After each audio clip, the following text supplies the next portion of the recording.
Hi guys, this is Breaker, and I am back to give you another cast between everybody's favorite Terran. His name is, spawning of course in the blue trunks, Forsaken. And in the lower left hand corner, spawning is our Zerg in the red trunks. His name is Entropy.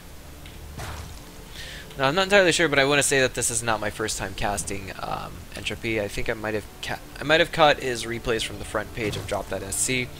Both players giving out their mannered good luck, and if I had to guess, I would say that we're going to see a barracks from Forsaken going down somewhere around this position to actually get the Reaper in a much more optimal position as it spawns to come out and attack, get directly routed to the base of Entropy and attack him in his main, basically kill some drones, and that's about it. I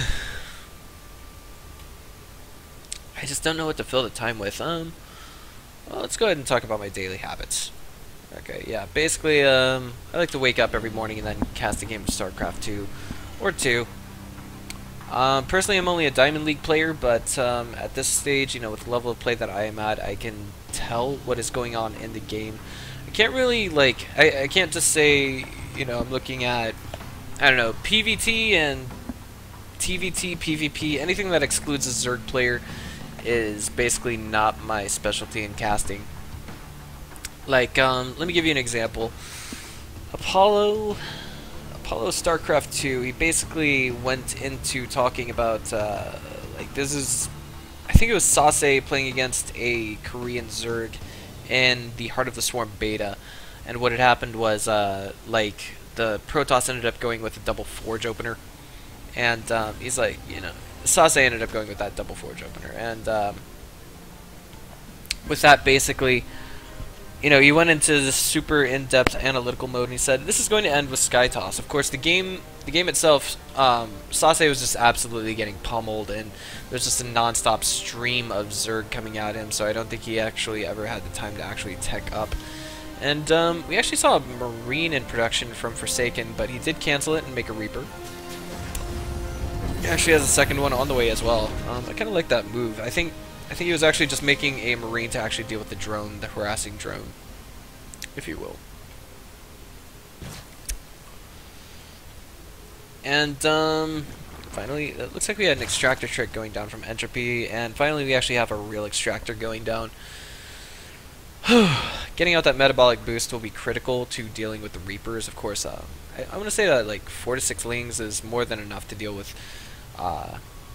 More than enough to deal with one Reaper, provided that they have speed already done. Reaper now here directly attacking some drones, targeting them down. One of them does get turned into a Spore Crawler and then cancelled. Of course, that does result in a few minerals lost, but what is going to happen here from our Reaper-toting Terran? He is going to have a second Reaper join in the fight, but I don't think he's going to go for a third. A third would be, I think, a little dangerous, to say the very least.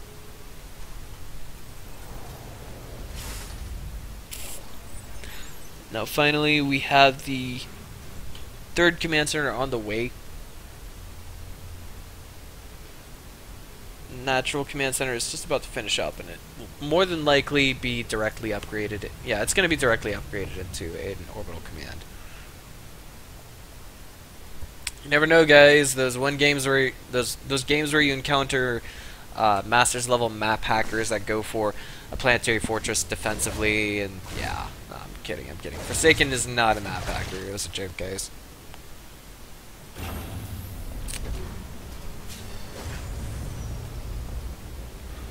Alright, we have the 1-1-1 play coming in, but where is that starport going to go down, or is it going to go down? That is the question. You know, I mean, we may not even see basically a 1-1-1 opener unless it's basically to crank out some medevacs. At least from the style of Forsaken that I notice is like, he doesn't typically like to... He doesn't like to make Banshees. He doesn't really do drops into the main with a 1-1-1 opener. It's far too risky because, of course, if you lose that medevac and everything that's inside it, that's a huge, huge blow to the early game. And Entropy kind of going for a late-ish third. Ideally speaking, once you have Metabolic Boost being researched, it would be best to go for it. I want to say by the 6-minute 30-second mark, but it looks like somehow I want to say we lost those Reapers somewhere. No, we did not. They're actually still alive. They're right here, and they're going to be joining the Hellions. Right. Ooh, the Hellions is making some barbecue puppies right now out of those poor Zerglings. And ooh, got chased down. There we go. Poor guys, yeah. But if I can predict forsakeN correctly, he's going to be able to contain his opponent's creep spread quite well for several minutes in game. This, you know, it's extremely annoying as a Zerg player to encounter this kind of situation. You know, you need defensive creep out. You need to be able to read into just, you know, how far in your opponent's going. And it looks like we got a Marauder thrown into the mix. I'm going to say by accident. And the third's under attack, and it looks like the positioning from these Hellions is not the most superb. So we're going to see them eventually get eated. Yes, I did just say eated by Entropy's Lings. And, oh, come on, Hellions, run! It's like, boy, these Reapers. Those Reapers. Marauders. Oh, boy.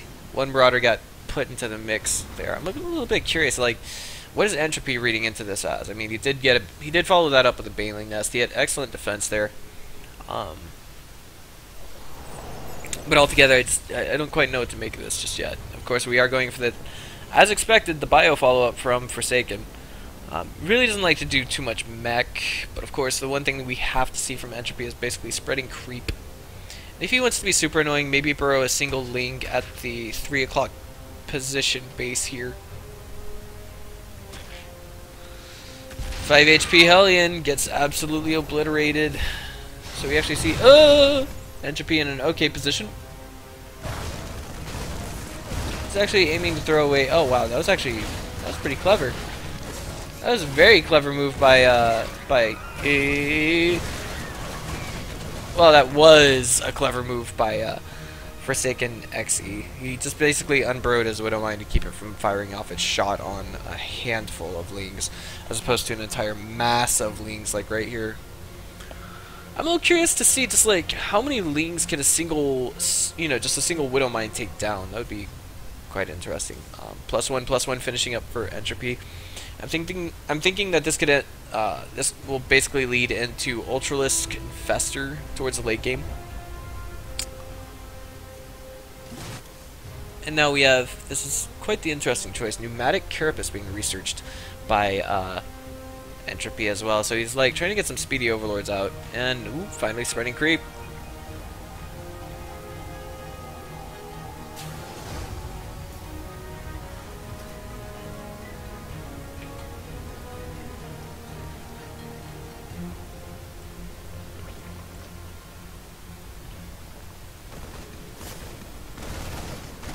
One Overlord being taken down, and that is some excellent creep spread right now. It's actually going to significantly delay any orbital commands from going down. Like, once that Overlord gets killed, there's going to be roughly a 60-second window. Ooh, and this is actually excellent run, an excellent move by Entropy. He took down a couple of Widowmines. I mean, like, that's going to really help him in the later game. It's not really the value, it's not really the price of the Widowmines that matters so much, but definitely I want to say what they can do against large numbers of Lings that matters more. It's kind of like Banelings. They're cheap, sort of. Like they're actually the same price as Banelings. It's just that they fire off a lot less often. And that's not quite the best engagement for forsakeNXE. Oh boy. I'm curious to what's going on down here.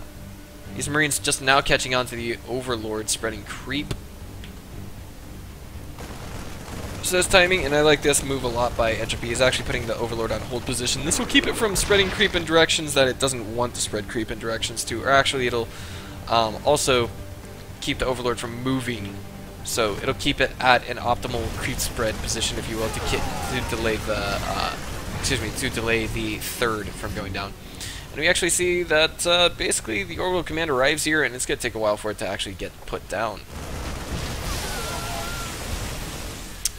Meanwhile, we have forsakeNXE kind of moving out on creep, but of course with the Widow Mines here to show their premise, we're actually not going to see. Oh my god, this could actually be really bad for Entropy.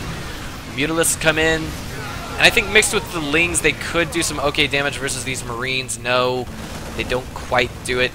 And oh my god, 2 Overseers get taken down. Beautiful Baneling connections right here, however. And it looks like there's more than enough Mutas to actually clean up what's left here. Yeah. But of course the streaming Marines that were in production, I don't know. I think we're gonna see Entropy basically try and return some pressure. You know, he's gonna have to put his mutas like in this position to actually cut off reinforcements optimally. That's what a lot of pros do, like Idra. And that's just not good for Entropy at all.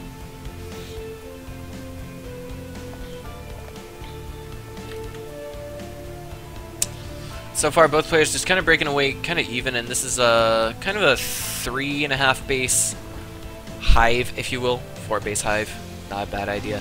Mutalisks coming in here and really putting on the harass in the main of Forsaken. He's actually going to take down a barracks here. Not too terribly critical, but only a portion of Marines get pulled to deal with that. It looks like these Marines are actually coming into a position where they might be able to intercept what we see here. These mutas, yes, they do, but actually, ooh, they looks like they're gonna get. Oh no, they almost got an Overlord kill. Looks like, oh, this is kind of a critical-ish surround. I don't know what to make of this. The Marauder is actually gonna connect with the majority of those Banelings. So you guys have to have excellent Baneling control, not just Mutalisk and Ling control, guys.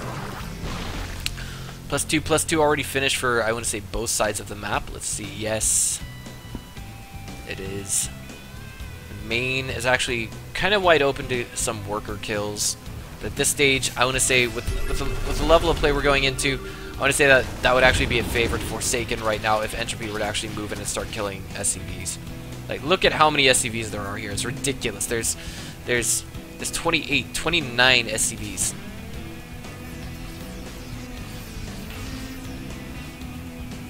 But, of course, the Mutalisks are going to go down here and look for what's possibly being taken, while simultaneously losing his 4th base. Entropy is actually in a bad position right now. He's not going to have the economy it's going to take to actually get the Ultras out if he loses his 4th base. That was actually kind of a bad move. Forsaken, luckily, did not overcommit to killing the 4th base of Entropy, and thus losing most of his bio force. There's quite a few Banelings here. I want to say that right now it would be more than optimal to convert those resources into investors. And now, you know, it looks like Forsaken is actually kind of on even ground with Entropy, but the essence of economy, he's actually going to be able to take down this 4th base. Almost. No, it looks like he's actually deciding to pull back. Oh my god, and the Marine reinforcements coming down to really deal out some damage on Forsaken, or excuse me, on Entropy's mutas. They do, of course, have rapid regeneration, but that will not help them forever. And now this Reaper just being annoying, going in and attacking the spawning pool.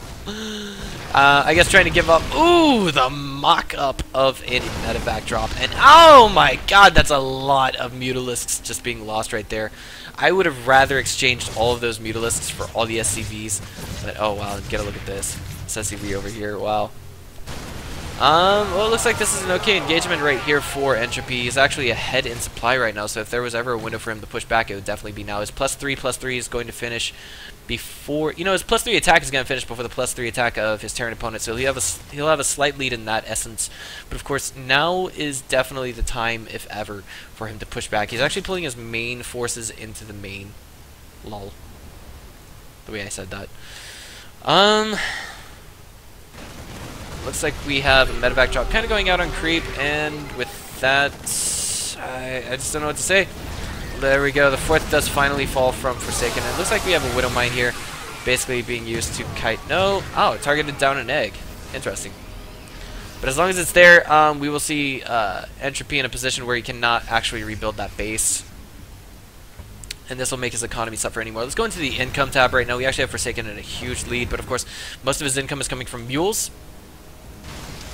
Oh, and this is not going to be pretty. Oh, man.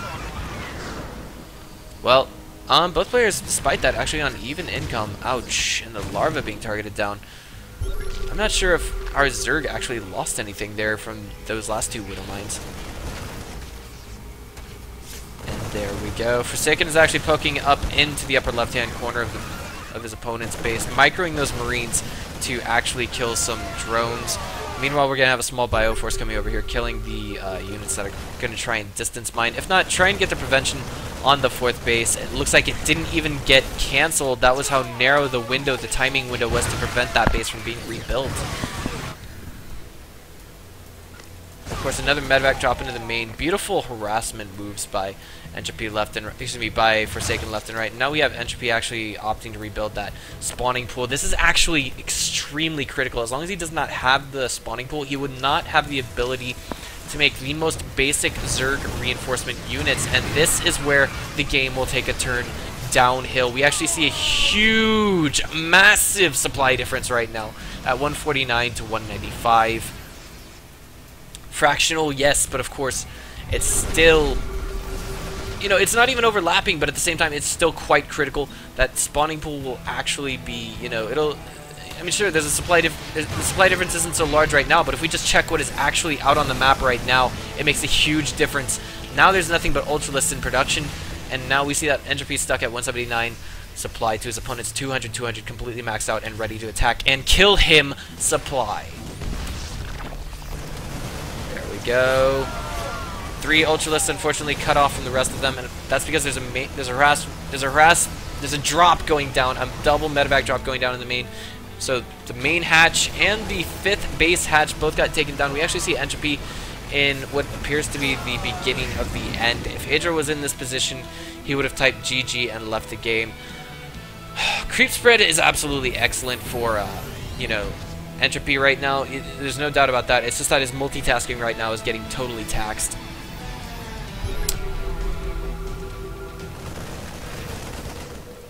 And right now, it looks like this... Oh my god, this 3rd, 4th, 5th base is probably going to fall. Maybe? No, there's just too much Ultra. There's too many Ultras to come back and clean this up.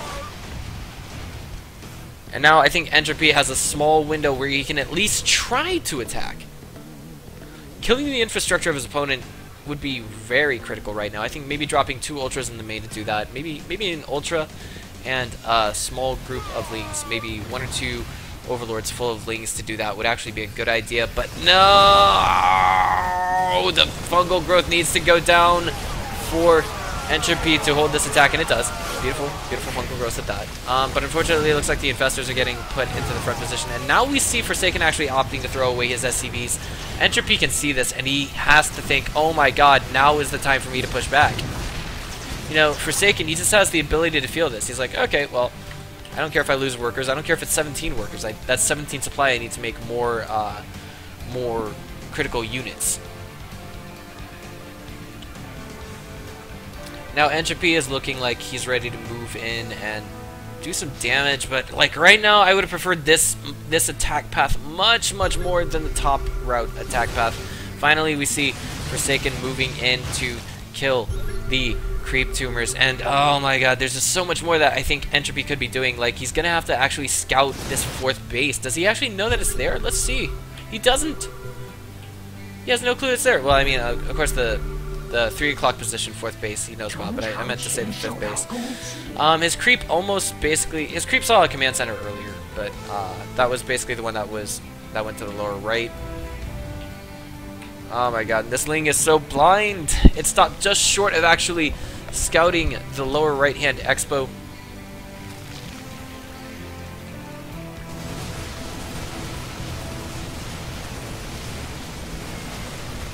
And now we have Forsaken. Basically, you know, he's being a surgeon right now. He just cut open the breastplate of his Zerg opponent, and now he is getting ready to attack the heart of his base. Just as soon as he gets rid of all this muscle tissue that comes in the form of Ultralisks. There it is. He pulls back. He realized that he had the wrong tool for the job to get rid of the muscle tissue. Yes.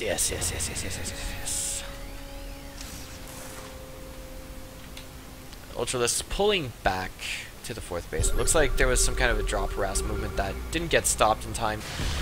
Took down the upper left-hand Expo, and now we just, you know, we have Forsaken in an increasingly better position. The Scalpel is about to turn around very soon.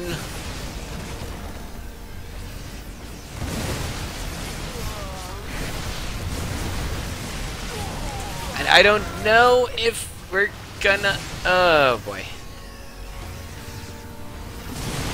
You know, it's just back and forth, back and forth, back and forth. The knife is getting turned on the doctor just as the patient is waking up on the table from his heart surgery. Sorry for anyone that this may have given some chilling nightmares to. And Forsaken, he's slowly but surely, he's outweighing his opponent. Just check the income tab, guys. This tells the story. As long as we see him continue to constantly push back, we're going to see him be able to basically take down his opponent with relatively little trouble. The Marauders here, of course, the biggest problem is that the Infestors are missing. It's 181 supply to 158, and slowly but surely we're going to see Forsaken be able to push back and kill our Zerg opponent, our Zerg player, our Zerg Zero.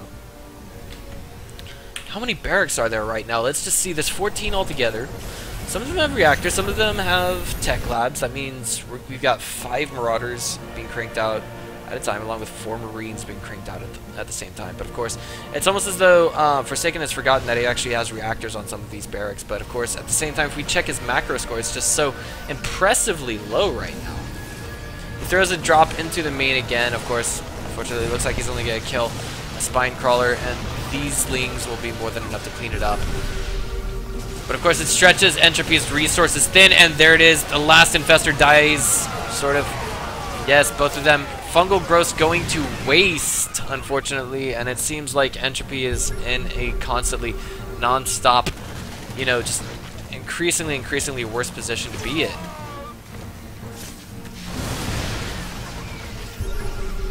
I don't know how to answer this, really. I mean, I don't know what to say. Look at how many Marauders there are right now. Oh my god. You know, Entropy is playing the losing game right now. He's not going to have any way to hold off against this. His forces are slowly running thin, but surely they will fall. And now there's nothing but Marauders left here to actually move in and attack. He says, what was I supposed to do? A little pessimistically. And Forsaken basically says, I don't know. Oh, his micro and his macro was not enough to actually stop this. And he says this is imbalanced. Okay, well, I'm not even going to bother bleeping that out. He says better splitting. That's right, Zerg never did have to split, so I don't know. If you guys liked what you saw here, go ahead and click on the subscribe button to my YouTube channel. This has been Breaker. I'll see you guys next time.